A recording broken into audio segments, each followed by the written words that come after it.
Hey y'all. Today I wanted to provide a quick but hopefully informative overview of a leveling guide that I'm going to be trying to follow with the season launch tomorrow. It's going to be a bit of a setup into the Upheaval Walking Arsenal build that I've showcased on the channel previously. I'm going to give you some options as well as what I'm going to suggest, stuff from the Codex. I'm going to give you some suggestions for the Malignant hearts as well. Going into the new season, they have announced every single heart power that you can obtain. I'm going to try and keep it focused on level 1 to 50. Talking about the skill tree for the most part. Talking about some Codex of Power recommendations from me. I've not leveled with this specifically from 1 to 50 personally. I have a character that I've been using to test some leveling stuff on, but I haven't done it from 1 to 50 myself yet. I'm going to do that tomorrow. I'm not going to promise that this is going to be a super OP build that'll delete Lilith in like 5 seconds or whatever, like, But I'm going to use it myself and hopefully it works out. I will have some stuff for the Paragon board as well, a bit of a starter board Paragon thing going on so that when you do at least get to level 51 and onwards, you can start with a bit of a Paragon board setup that I'm going to suggest for you. So I'm going to be using d4builds.gg. This will be linked in the description as well if you want to have a resource to refer back to for the build. Again, this is focused mainly on leveling. I will have build guides and stuff if necessary for things like getting into like World Tier 3, World Tier 4, endgame stuff. So I'm going to be making that content whenever I can get there myself because I would like to make content on things I've actually done. So anyway, we're going to focus on the skill tree. The D4 Builds website does have a leveling path, which I have mapped out. I'm going to have some suggestions in the video, though, for things you can mix up a bit, but we're going to kind of go through it. So we're going to go with Lunging Strike into Enhanced Lunging Strike. Technically, you can use any of the basic skills, but I prefer Lunging Strike for its mobility aspect. And then we're going to be picking up Upheaval, then Enhanced Upheaval, then Furious Upheaval. So they did buff Furious Upheaval with the Season 1 patch. It gives you 5% increased damage per stack. Makes us deal more damage whenever we do end up using Upheaval. We're going to come back and pick up Battle Lunging Strike. Later on, I will, like sometime later in the future, I would suggest you do switch to Combat Lunging Strike to have more Berserking uptime versus the flat bleeding damage. But I think for early leveling, the extra bleed damage can be pretty nice to have. And we're also not going to be critting as much. Now, when you get to like Sacred Ancestral Gear, when you have a lot more crit chance, and this becomes a lot more valuable. But for now, we're going to go with the raw damage from the bleeding. We're going to come down here.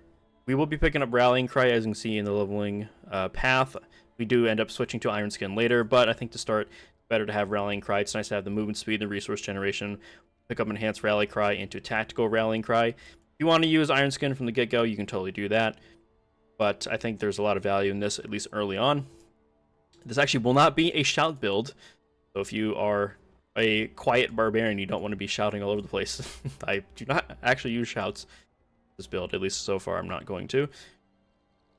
We're going to put a couple more points in Upheaval, level 11 and 12. We will be using Booming Voice while we do have the Rallying Cry, but during leveling, I think the extra duration is going to be pretty nice to have. A couple more points in Upheaval till we can get Deathflow at level 18. It's our 18th kill point, I should say. It's actually going to be a few levels earlier than this, because you should have, assuming you've done Renown or the Altars of Lilith and the map progression on a previous character, then you will have some extra skill points to work with. So your 18th skill point, I should say, not necessarily level 18. We're going to put a point into Deathflow, pick up Enhanced Deathflow for the extra damage bosses, and then Fighter's Deathflow. Again, later, I think there's a case where you would rather have the higher Berserking uptime. I think either of these are fine. I don't think any of these are wrong, but the extra Flat Fury helps a lot with the lack of resource generation, so we can kind of fix that later on with the build. Next, we're going to pick up Steel Grasp. I'm actually going to suggest Steel Grasp because its consistency for proccing Vulnerable is very good. It gives you just 3 seconds of Vulnerable every time you use Steel Grasp. It works on everything that you pull into you. And we're also going to pick up the additional charge on Steel Grasp. Again, later on, I actually do like the Berserking option here, but the extra chain, the extra charge is super nice to have. When you get more cooldown reduction, this has a bit more value, similar to some of the other options so far. Hamstring did get nerfed, but having the slow effect can be pretty nice to have. It does let you benefit from damage to slowed enemies, damage to crowd control. I think this is still a decent passive to pick up. There might be a use case where you don't end up picking this up, but I think this is still going to be good to have. This will then give us our ultimate. We're going to be running Iron Maelstrom. This is going to be Walking Arsenal, so we're going to be weapon swapping basically all the time, which we'll pick up our Walking Arsenal a bit later, but we're going to start with Iron Maelstrom. I think Call of the Ancients is not a bad choice either if you just want a free damage button, but I'm going to run with Iron Maelstrom myself. Of course, we'll be picking up the Prime Iron Maelstrom for increased crit chance and crit damage from Iron Maelstrom, and then the Supreme Iron Maelstrom, which gives us the cooldown reduction whenever we do weapon swap. We're going to come back, put a few more points into Deathblow, make this rank 5 out of 5. We want Deathblow to be hitting as hard as possible so that it does more damage. We're going to pick up a few extra points into Pit Fighter. This gives us close damage as well as distant damage reduction. Just an overall nice little passive buff to have. And this will then lead us into level, or the 35 skill point. Would be level 35 if you have no skill points starting at level 1 with no renown. But we're going to pick up Walking Arsenal. This is the cornerstone key passive of the build. So you gain a damage buff whenever you use your two-handed bludgeoning, two-handed slashing, or your dual-wielded weapons, and all of these stack together, and they each last for 6 seconds. Obviously, it refreshes whenever you do use one of these new weapons.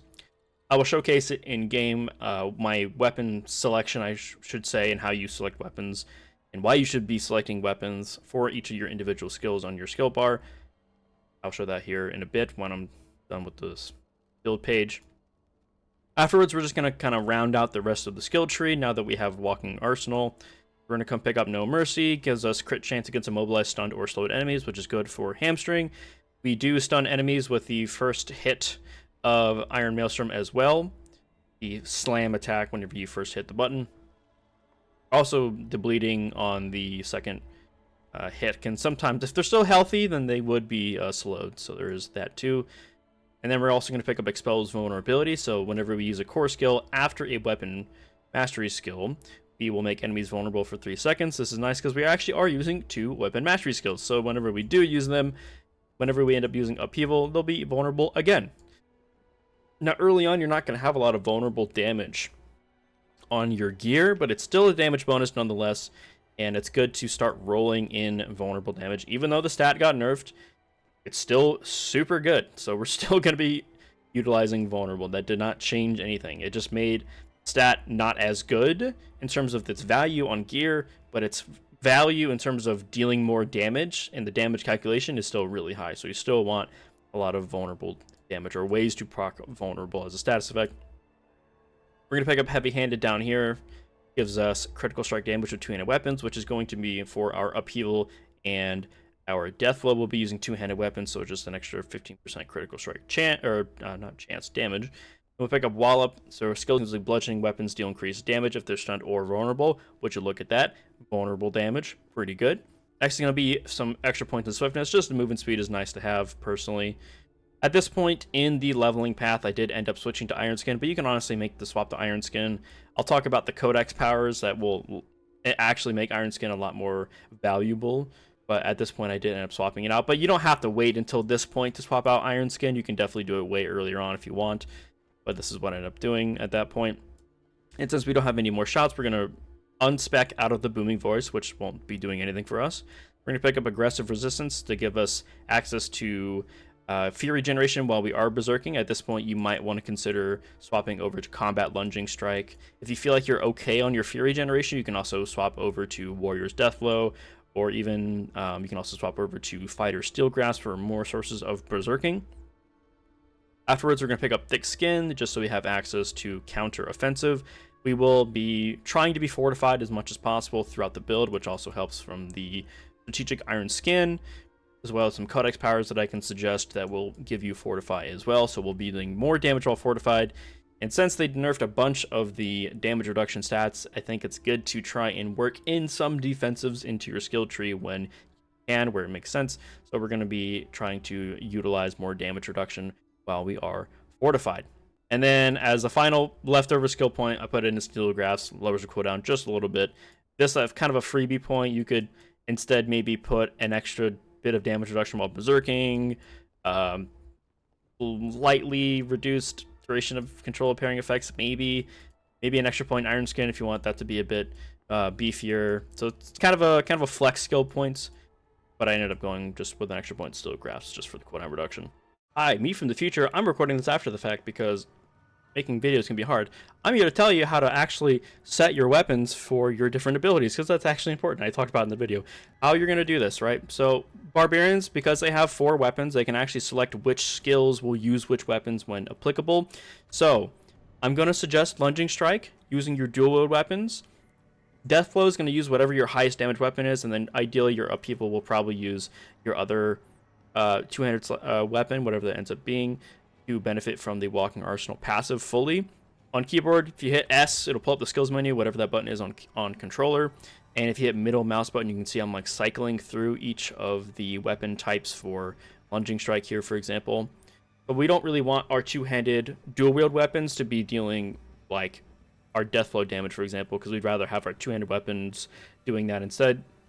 So we're going to select dual-wield weapons for Lunging Strike. This is going to give us a bit of a higher attack speed since dual-wield weapons they actually attack faster, and so that we can benefit from Walking Arsenal with the dual-wield weapon buff. Deathblow was going to be auto-select. I'm just going to auto-select it, whatever is the most powerful one. I think for leveling, you can probably just be lazy and just like select both of these to be auto if you really want.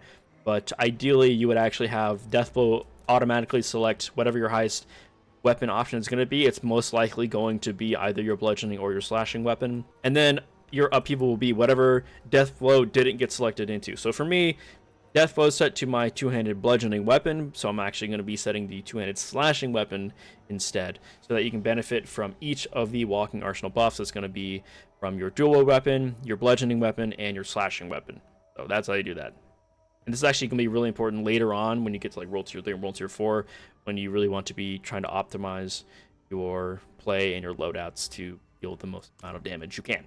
So that is going to be the skill tree. We're going to go over to gear. Now, of course, while leveling from 1 to 50, you don't really have a lot of choice in your gear. I know I have aspects in every single one of these slots, but I did make sure that all of these aspects do come from the Codex of Power. Now, you will need to get these Codex powers again, so you'll have to go to their respective dungeon to go unlock it. Luckily, at least in the website, it will tell you where the dungeon comes from. There is a map on Maxwell's website, which I will link in the description. That's very nice. You can just type in the search bar. You can type in Iron Warrior. You can even type in the dungeon name, the Carrion Fields, and it'll highlight it on the website.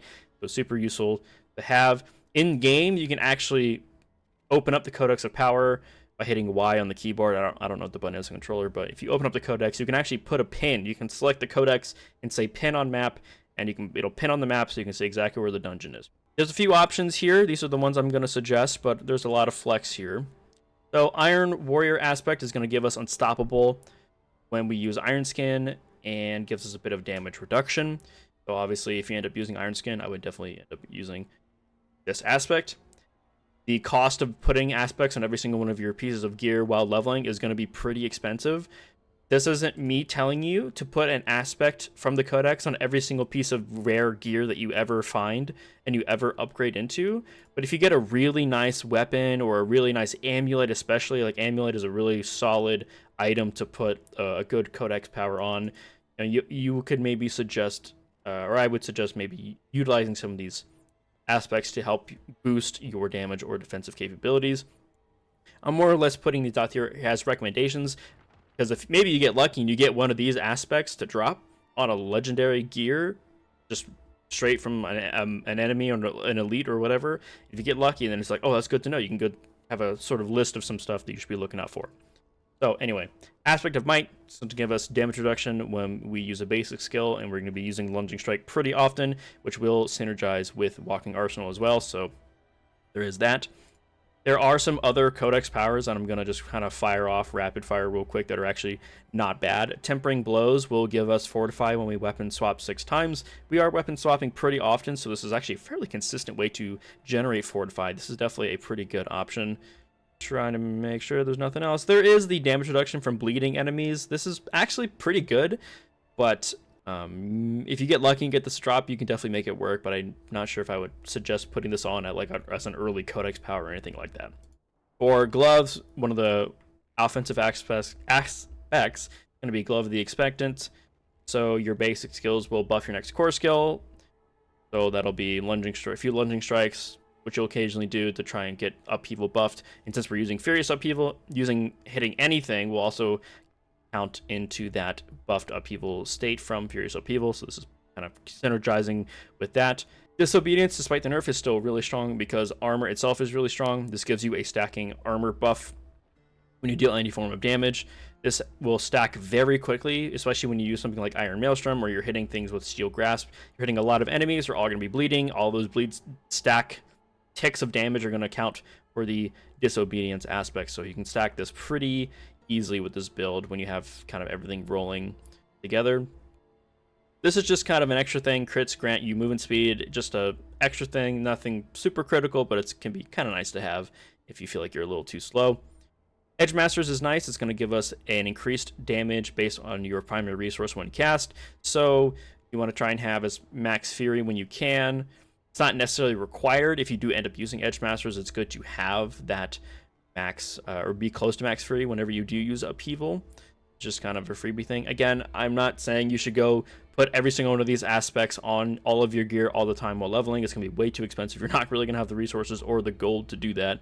But this is just a pretty good aspect that I like using personally. Berserk Ripping. A lot of the weapon damage aspects, the offensive ones, are not going to be super critical to the build, at least while leveling. This is just nice to have if you do happen to get it. So when you are berserking, then we'll gain some bleeding damage to enemies. If you end up swapping over in the skill tree, it's things like Combat Lunging Strike to the Warrior's Deathblow and Fighter's Steel Grasp, which you have a lot more sources of berserking, then this has a lot more value. For our two-handed slashing weapon, just rapid aspect, this is a nice, it's almost like quality of life to me. Just making your Lunging Strike hit faster is just really nice to have, in my opinion. For the other dual-wield weapon, just this is kind of a thing I threw in there. There's not a whole lot in the Codex at this point that are like super important in any way to the build. Like, I mean, Thorns is kind of whatever. Like, Overpower is maybe okay, but like I don't really care that much. Like, this is kind of just here just to fill out the list of aspects, really.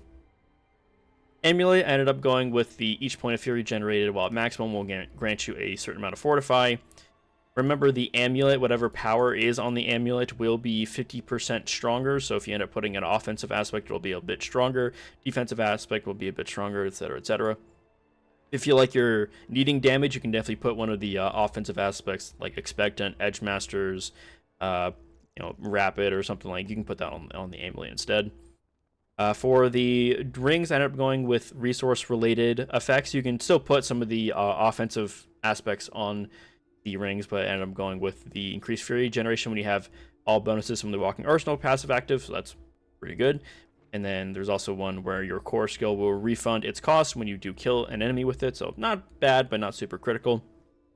There are a couple of aspects that I do want to prioritize in mentioning, because if you do happen to get them, they are pretty nice to have. One of them is going to be the Weapon Master's aspect, so your mastery skills have an additional charge, which will apply both to Deathblow and to Steel Grasp, which is really nice to have. The lucky hit chance to stun is kind of not that important, but the extra charge on your Weapon Mastery skills feels very nice to play with. And the other one that I'm going to recommend, if you do happen to luck out and get it, is going to be the Encroaching Wrath aspect. You want this on a two-handed weapon. If you do happen to get it, if you luck out and get it, so after spending 100 Fury, your next Weapon Mastery skill will be dealing up to 100% bonus damage, which will actually be 200% damage if you put this on a two-handed weapon, which means our Deathblow will be hitting a 200% increased damage, which is a lot, and will make Deathblow hit for very high amounts of damage, very silly amounts of damage, like one-shotting most elites. I have many of clips of me one-shotting a lot of dungeon bosses, even ones above my level, so very strong aspect indeed. For the weapon technique, I ended up just going with the two-handed axe. I think the two-handed sword expertise is not a bad choice. It's just more bleeding, which can be really consistent, at least for early leveling. But eventually, when you have a lot more sources of vulnerable, especially from Steel Grasp, I think the damage of vulnerable is be better off to have. For the Malignant powers, there are a few that I picked on the website here.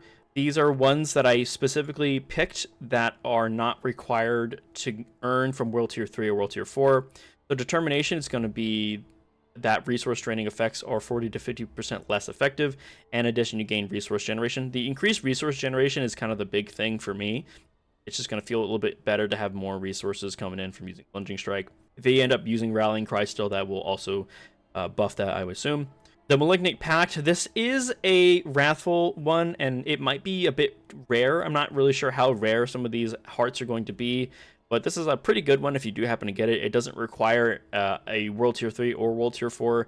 If this is a super rare Malignant power, then maybe it's not really worth to use it while leveling. But if you happen to luck out and get it, then I'd say it's probably a good thing to pick up.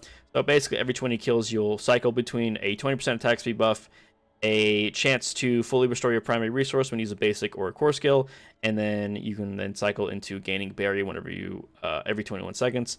The Berry is kind of whatever. The attack speed is okay. It does speed up the animation for Upheaval, but the big one is definitely going to be that chance to fully restore your primary resource is going to feel pretty good to play with if you happen to get this to drop. And then the Pakana is just there's not a whole lot of Malignant powers that were specifically for usable by Barbarians that didn't require World Tier 3 or World Tier 4 that I would have suggested. This makes it so when you do crit, they will electrically charge enemies and will you'll kind of chain lightning damage between them. I don't know if this is even good or how strong this is going to be, but it's just something I suggested. From Blizzard's own website, there is this page that has all of them listed. I kind of highlighted the few that I think are actually usable for the build specifically, and this is just in general, not just for leveling, but in general. So I did recommend the Pakana because it doesn't require any specific world tier, but Dark Dance will make it so that when you have above 60% life, every 5 seconds, your core skills will cost life instead of primary resource, and they deal increased damage. This just means our Upheaval will be buffed. I'm assuming this life cost is not going to be that relevant, to be honest, so you just kind of get a free damage bonus every few seconds. That's pretty good. Revenge is going to suppress a certain amount of incoming damage. If this actually functions like damage reduction, this is going to be a very strong defensive aspect. Even if it doesn't really count as damage reduction, being able to turn that damage into a big AoE explosion whenever you use like Iron Skin is might be pretty nice. I'm not sure how much the damage, how important this damage is going to be, but if it's a fun kind of little nuke button, it would be pretty cool to use. I'm kind of looking forward to trying this out. Talked about Determination already. Talked about the Malignant Pact. The Barber is going to be required World Tier 3, so your crits and all subsequent damage within a certain duration is absorbed by your target, and then they kind of erupts into all nearby enemies. I'm not sure how well this plays into the build, but this actually could be pretty strong to use. And then the two of the Barbarian specific powers I'm going to suggest is going to be Focus Rage. After you spend a certain amount of Fury, within 2 seconds, your next non-basic skill's crit chance is increased. If you happen to get this at 60 Fury cost, it's actually pretty reliable, but once you start getting above like 75 Fury, honestly, like if you roll this at 100 Fury, I don't think you're going to be, like, we're not really spamming Upheaval over and over and over again. So I think at 100 Fury, this is like not really usable for this build specifically. But if you happen to luck out and you max roll it and only costing 60 Fury within 2 seconds, this is a lot easier to do compared to 100. And if you get lucky, this might be a pretty rare drop, we'll see. But the Ignoring Pain power just has a chance to completely ignore damage and heal you. This is extremely strong and is going to be a very nice defensive Malignant power to use. Reminder that Malignant powers can only go in your jewelry slots, so you can only equip 3 of them at a time. They cannot be removed when you put them in jewelry. You can replace them, but when you replace a Malignant power with another one, the currently equipped one will get deleted and removed from that item, so you will need to earn it again. Kind of like a gem or like an individual item you'll need to kind of pick up again.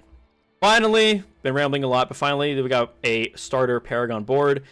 Every Barbarian, really every class almost has essentially the same starter board. We're going to path up, pick up the Brawn node. We're going to pick up Exploit. I think having that extra damage to vulnerable targets, as well as having the extra kind of bonus effect where your first enemy hit will make them vulnerable. This just gives us another really good source of vulnerable on enemies. So we want to have this as early as possible. Later on a later version of this Paragon board, I would actually move this somewhere else, but I think it's good to have it in the starter board to begin with. We'll pick up the dexterity notes nearby to make sure that we can fulfill the 25 dexterity requirement. We'll pick up the strength and physical damage node. We'll also pick up the extra armor and strength node as well here. An extra 150 armor is not bad to have. We'll path up. I'm going to pull in the Warbringer node. For every 75 fury spent, you gain your 12% of your max life is fortified. This is pretty consistent. This basically means every 2 upheavals will give you 12% of your life is fortified. This is another really nice source of fortify in the build. For the glyph socket, we're going to go ahead and pick up the Mortal Draw. The additional bonus is actually pretty nice. It gives us an extra 18% chance to cause the next skill when you weapon swap to critically strike. This doesn't really stack with your current crit chance, if I'm understanding it correctly. I think it kind of rolls it separately. It's like if you crit, then you crit, but if you didn't crit, let's say you have like 25% chance to crit from your gear, and if that doesn't crit, there's also this 18% chance that it'll crit. So this is still a really nice amount of crit chance to have. It doesn't necessarily stack. It doesn't specifically stack additively like on your character sheet, but it kind of is an extra 18% chance to crit on top of whatever your current crit chance is. We'll path over to pick up the extra physical damage and strength as well. I'm going to path up here. We're going to get some Fury on Kill. This is not like super important or anything to have, but it's nice. But the main reason is just so we can path into Warbringer. Again, this is just a starter board so that you all have something to kind of work off of. This is probably going to be my base starter board that I will play off of going into the season. This isn't exactly what I actually ran last season. I did use this board last season, but it was not the first board I picked up. So anyway, that should hopefully be everything in the build. This will all be linked in the description. I will be answering questions in the comments if you got it. I look forward to season 1. I know the patch yesterday was like pretty smadge for a lot of people, but I'm still trying to be optimistic about the game. I know that there's some concerns for sure. There's going to be a developer live stream on Friday. I will not be able to cover that on Friday, but I will be trying to watch it and catch up on news about that over the weekend. Hopefully they got some good stuff to say. I'm not super confident, but we'll see what happens. Anyway, I hope you all have a very successful journey into season 1. Hopefully things can improve going into the future. I would like to be optimistic rather than pessimistic. So anyway, thank you all for watching, and I will see you all later.